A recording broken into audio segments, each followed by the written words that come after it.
Hello, hello, bonjour à tous, j'espère que vous allez bien, c'est Claire, bienvenue dans cette nouvelle vidéo où je partage avec vous comment je fais mon petit pain là, avec le soya, parce que j'avais vraiment envie, restez jusqu'à la fin pour ne rien louper.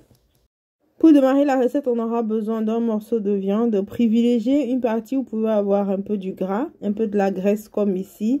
Dans le steak par exemple, c'est vrai que ça cuit bien, mais il n'y a pas de gras, donc ce ne serait pas la même chose. Donc prenez une partie de viande avec un peu de gras.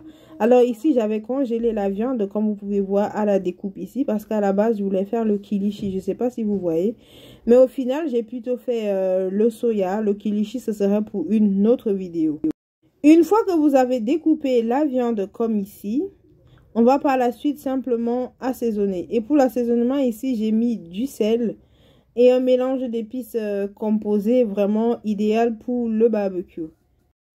Il faut dire que j'ai été très généreuse en sel ici pour le peu de quantité de viande qu'il y avait, mais faites attention. Et je rajoute le mélange d'épices, c'est vraiment un mélange fait exprès pour tout ce qui sera braisé et barbecue.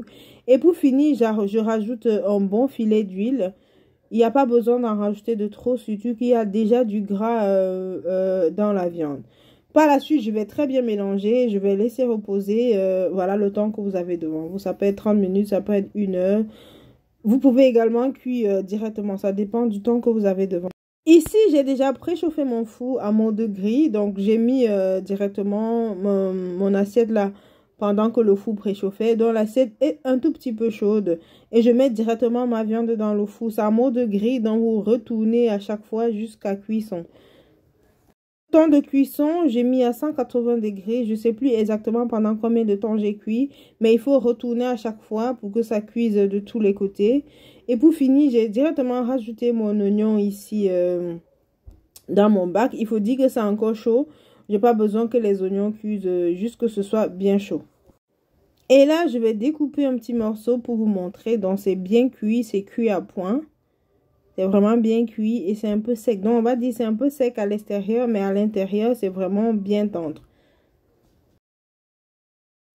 Donc, comme vous voyez, c'est une recette assez rapide. Et c'est ce qui fait la particularité de la recette, c'est qu'à la fin, je rajoute toujours un peu de rondelles. Les rondelles, je ne sais pas si vous connaissez cette épice, mais les rondelles seules, donc sans mélange avec les autres. Mais si vous voulez un tout petit peu piquant, vous pouvez rajouter le rondelle avec un bon poivre. Quand c'est cuit, que vous le fassiez au four comme moi ici, ou à la poêle, rajoutez simplement en fin de cuisson et ça donne un parfum que j'aime vraiment beaucoup.